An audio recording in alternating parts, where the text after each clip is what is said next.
جی ایک دفعہ پھر آپ سب کو خوش آمدید کہتے ہیں، اور میں اس وقت یہاں موجود ہوں لائف بوائے کے سامنے، اور یہ نئی فریگننس کے ساتھ بالکل جناب مزہ آ جاتا ہے ہاتھ دھو کے، اور بچپنے سے لائف بوائے کا اور ہمارا ساتھ ہے، اور اسکن ایکسپرٹ ہے بیٹر فار اسکن بیریئرز، گلیسین اور وائٹامن ای کی توانائی کے ساتھ میں کہوں گا آپ ہاتھ دھوئیے، اور لائف بوائے کا یہ صابن بہت جلد دستیاب ہوگا آپ لوگوں کے لیے بھی، فی الحال تو ہم استعمال کر رہے ہیں۔ اور حضرت آج کے دن کے حوالے سے میں چاہ رہا ہوں کہ تھوڑا سا بس ہم بات کریں، دو آپ لوگوں سے آج کا ریپ اپ لیتے ہیں، پھر حضرت سے میں درخواست کروں گا کچھ منقبت آج ہو جائے تو ٹھیک ہے جی، بسم اللہ۔ اعتکاف بہت بڑی سعادت ہے جس کسی کو بھی نصیب ہو جائے، بے شک سنت موقتہ ہے، اور میں صرف ایک بات کی طرف اشارہ کرنا چاہتا ہوں، جو بھی آپ نے موبائل فون کی بات کی تھی، جنرلی جو ہے نا انسان کے وجود میں ویسے ہی آئی بلیو کہ اگر ایکوریٹ مجھے نہیں 2.5 کے قریب وولٹیج ہوتا ہے الیکٹرسٹی، بجلی جو ہے نا انسان کے وجود میں ہوتی ہے۔ ہم جو ہے وہ زمین پر سجدہ کرتے ہیں، اور اس کا ایک فلسفہ بھی یہ ہوتا ہے کہ یہ جو ہے نا وہ زمین کھینچ لیتی ہے، چونکہ اس کے اندر بے چینی اور بے قراری ہوتی ہے۔ یہ جو لوگ کہتے ہیں نا ڈپریشن، سٹریس، تو اس کی ایک وجوہات یہ بھی ہوتی ہے، اور کہتے ہیں کہ اگر آپ کے پاس کوئی آلہ ہو ٹیسٹ کرنے کا تو آپ موبائل ہاتھ میں لے کے اسے ٹیسٹ کریں تو 2 سے وہ 20 پر چلا جاتا ہے، برابر میں رکھ کے سوئے ہوئے ہوں تو ساری رات ڈسٹربنس۔ عبادات کا ایک فلسفہ یہ بھی ہے کہ ہم نے جو ہے وہ سکون، کہتے ہیں نا الا بذکر اللہ تطمئن القلوب،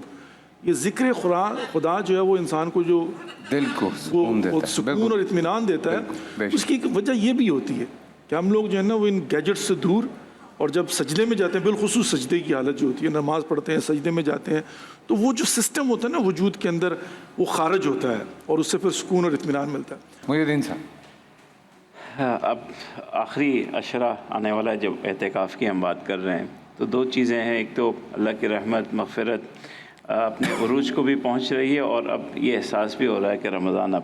جانے والا بھی ہے، تو جتنے دن ہیں یہ رحمت، اور دیکھیے اس وقت کیا کہ اللہ کی رحمت ہے اور افطاری کا وقت ہے۔ حدیث مبارکہ میں ہے کہ روزے دار کے لیے فرحۃ عند فطرہ و فرحۃ عند لقاء ربہ، تو یہ ساعات، یہ رحمتیں، یہ ایام، یہ دن ایسے ہیں کہ ان کی قدر دانی کر لیجئے۔ یہ آخری عشرہ ایسے گزاریے جیسے کہ حدیث میں آتا ہے کہ ایک منادی، ایک اعلان کرنے والا ہر لمحے اعلان کر رہا ہے، یا باغی الخیر اقبل و یا باغی الشر اقصر، اے گناہ کرنے والا ٹھہر جا۔ یہ وقت اب گناہ کا آخری عشرہ اب شروع ہو گیا ہے، لیلۃ القدر کی راتیں ہیں، جانے والا ہے رمضان، گناہ کرنے والا، گناہ کا ارادہ کرنے والا ٹھہر جا، اپنے گناہ کو روک لے، یہ وقت گناہ کرنے کا نہیں۔ کامران صاحب، حدیث مبارکہ ہے، روایت میں آتا ہے ہوا یاکف الذنوب ویجری لہ من الحسنات کعامل الحسنات، کہ اعتکاف کا مقصد یہ ہوتا ہے کہ اپنے آپ کو روک لینا، بٹھا لینا، تو ہم گناہوں سے بچتے ہیں، گناہوں سے باز رہتے ہیں، اور جب ہم اعتکاف میں بیٹھتے ہیں فیصل بھائی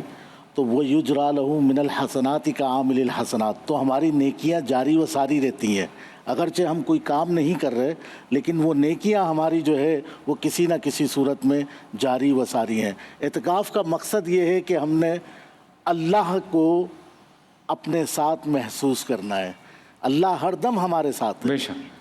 وہ ہماری شیرک سے زیادہ قریب ہے، لیکن ان عبادات کا مقصد یہ ہوتا ہے کہ ہم یہ احساس اجاگر کریں کہ اللہ ہے ہمارے ساتھ، بے شک، اور یہی احساس اجاگر کرنے کے لیے عبادات کا ایک پورا سلسلہ ہے، اور ماہ رمضان میں اللہ رب العزت نے حضور اکرم صلی اللہ تعالیٰ علیہ وآلہ وبارک وسلم کے صدقے یہ مواقع ہمیں فراہم کیے ہیں۔ 12-13 گھنٹہ جب روزہ رہتا ہے تو اس کے بعد جسم میں ہائیڈریشن کی کمی ہو جاتی ہے، اوبویسلی پانی کی کمی ہوتی ہے، تو اس کو ریوائیو پورا کرتا ہے۔ اسی لیے آج کل آپ دیکھ رہے ہیں کہ لوگ بھی اس تلاش میں رہتے ہیں کہ یار کوئی اس طرح کی ڈرنک پی جائے، کوئی اس طرح کی چیز جو ہے اس کی انٹیک کی جائے کہ جو ہائیڈریشن ہے وہ پوری ہو سکے، اور جو پی ایچ لیول ہے وہ آپ کی باڈی کا برابر ہے۔ تو آئی تھنک اس میں ریوائیو جو ہے وہ ایک بہترین چوائس ہے آپ لوگوں کے لیے، اس لیے ہم بھی یہاں پہ ریوائیو استعمال کرتے ہیں۔